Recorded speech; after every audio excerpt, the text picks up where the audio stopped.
Hatchet Chapter 15.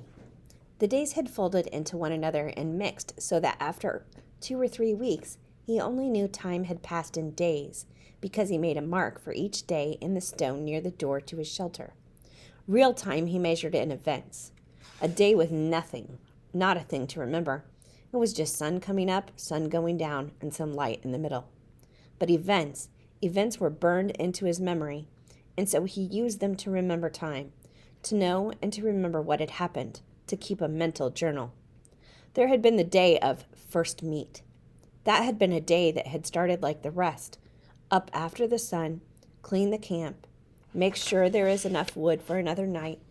But it was a long time of eating fish and looking for berries, and he craved more food, heavier food, deeper food. He craved meat. He thought in the night now of meat, thought of his mother's cooking a roast or dreamed of turkey.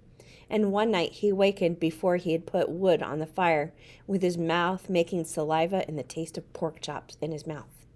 So real, and all a dream, but it left him intent on getting meat.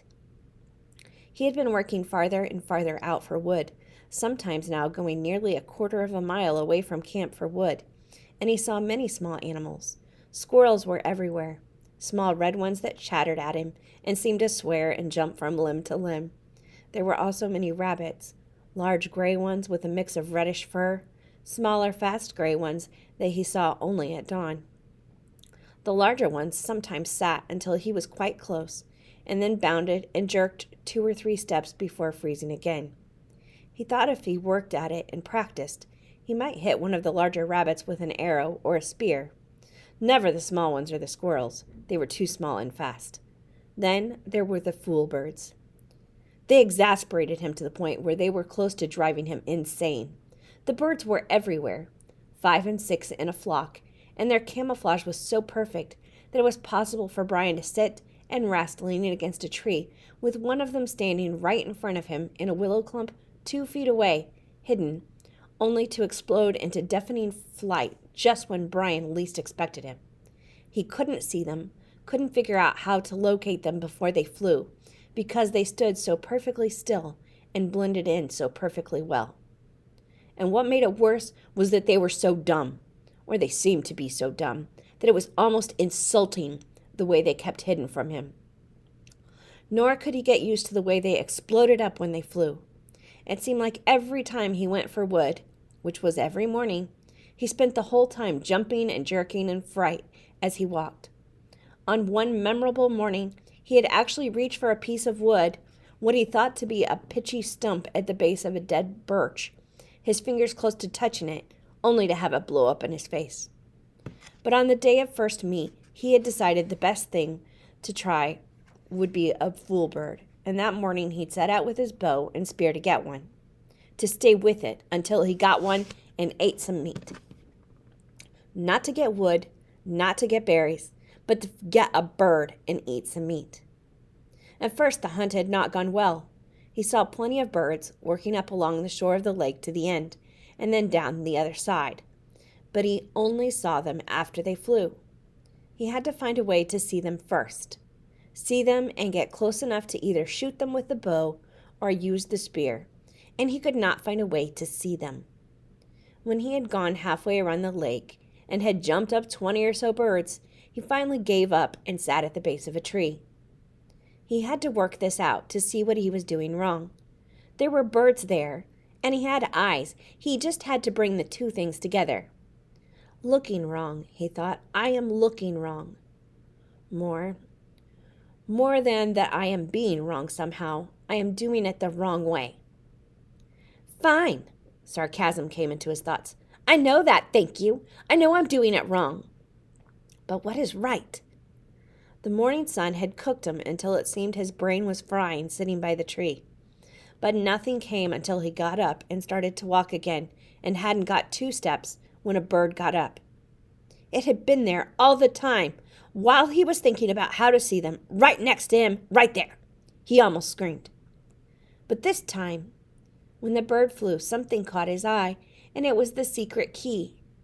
The bird cut down toward the lake, then, seeing it couldn't land in the water, turned and flew back up the hill into the trees.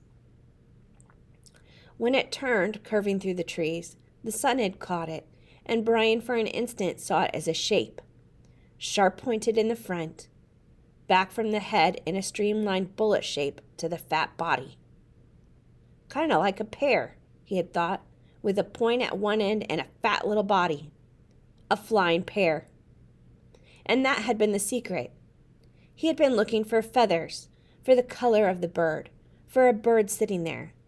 He had to look for the outline instead, had to see the shape instead of the feathers or color, had to train his eyes to see the shape.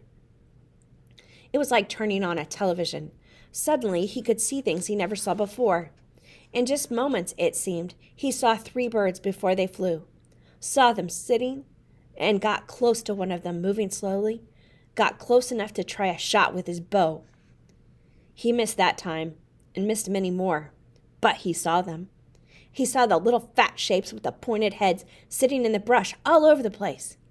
Time and again he drew, held, and let arrows fly, but he still had no feathers on the arrows, and they were little more than sticks that flopped out of the bow, sometimes going sideways. Even when a bird was 7 or 8 feet away, the arrow would turn without feathers to stabilize it and hit a brush or a twig. After the time, he gave up with the bow. It had worked all right for the fish when they came right to the end of the arrow, but it wasn't good for any kind of distance, at least not the way it was now. But he carried his fish spear, the original one with the 2 prongs, and he moved the bow to his left hand and carried the spear in his right. He tried throwing the spear, but he was not good enough and not fast enough. The birds could fly amazingly fast, get up fast.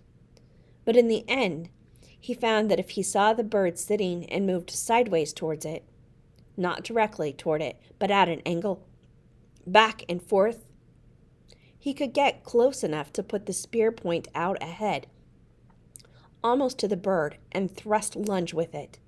He came close twice, and then down along the lake not far from the beaver house, he got his first meat.